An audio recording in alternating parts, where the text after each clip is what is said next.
नमस्ते क्रिएटिविटी के चैंपियंस और बुक रीडिंग मैराथनर्स।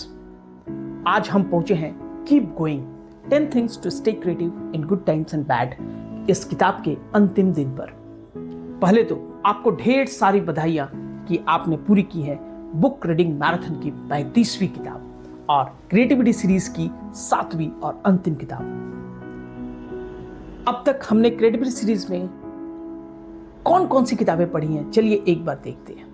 हमने पढ़ा ओरिजिनल्स बाय एडम ग्रांट, फिर हमने देखा creative confidence by Tom and David Kelley, show your work by Austin Kleon, big magic Elizabeth Gilbert, the artist's way जो हमने देखा जूलिया कैमरॉन ने लिखा है।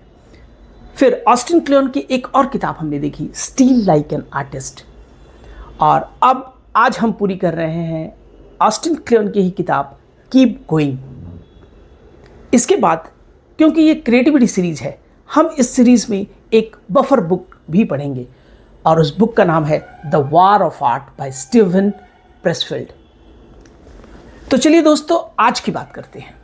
आज हम समझेंगे इस किताब कीप गोइंग के अंतिम 5 चैप्टर्स को। चैप्टर 6 में हम देखेंगे कि ऑथर ने बताया है slay the art of monster, art monster को हराओ। कुछ लोग कहते हैं कि कलाकारों को थोड़ा पागल होना चाहिए। ऑस्टिन इससे बिल्कुल सहमत नहीं है। उनका मानना है कि अच्छा आर्ट प्यार, शांति और जुड़ाव से बनता है।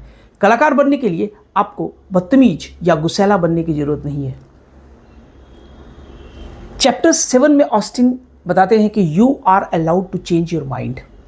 अपने राय को या अपने माइंड को बदलने से मना मत करिए, आप कर सकते हैं ऐसा। समय के साथ सोच बदलती है और ये कोई कमजोरी नहीं, ये ग्रोथ की निशानी है। चाहे विचार हो या आर्ट, बदलाव जरूरी है।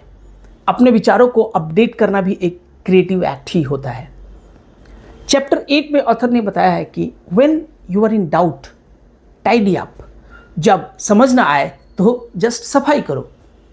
जब आइडिया ना आए, मन उलझा हुआ लगे, अपने वर्कशॉप की सफाई कर लो।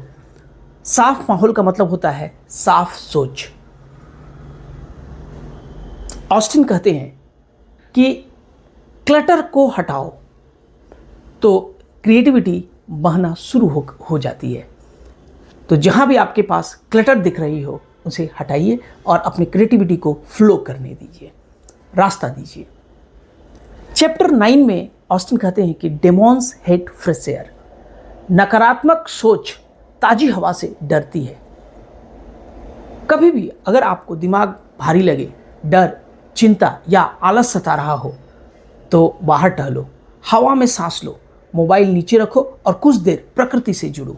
यह छोटी सी आदत आपको आपकी सोच को नया ताजगी देती है। Chapter 10 that is the final chapter, इसमें ऑस्टिन बताते हैं कि प्लांट योर गार्डन। अपना गार्डन खुद लगाओ।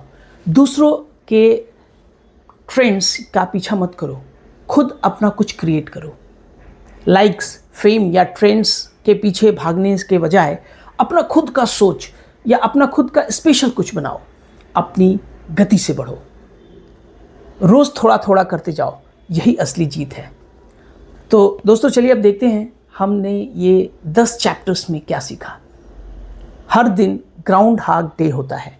रोज कुछ काम करो। एक ब्लिस स्टेशन बनाओ शांति के लिए। आर्टिस्ट कहने से पहले काम करो, कुछ आर्ट क्रिएट करो। गिफ्ट्स बनाओ अपने दिल से। साधारण और ध्यान मिल करके एक जादू क्रिएट हो जाता है। आर्ट मास्टर्स को हराओ मतलब विनम्र बनो। सोच बदलो, यही ग्रोथ की निशानी है। सफाई करो, सोच साफ होगी। बाहर जाओ, ताजी हवा चमत्कार करती है। अपना गार्डन खुद लगाओ, अपना रास्ता खुद बनाओ। तो दोस्तों अब आगे क्या है? अगली किताब हम देखेंगे क्रिएटिविटी सीरीज की बफर book the war of art by Steven Pressfield. ये किताब आपको सिखाएगी कि रेजिस्टेंस कैसे तोड़ें और अपनी रचनात्मक शक्ति को कैसे जगाएं। तो दोस्तों तब तक के लिए ध्यान दो, आगे बढ़ो एंड कीप गोइंग। दोस्तों, मैं हूं विवेक कुमार, आपका रीडिंग दोस्त और क्रिएटिविटी मोटिवेटर। फिर मिलेंगे एक इस नए सफ़र के साथ और हम देखेंगे अपनी buffer book in the book reading marathon, the read and right challenge. तो दोस्तों, आप सभी को बहुत बहुत धन्यवाद इस book reading marathon, the read and right challenge का हिस्सा बने रहने के लिए।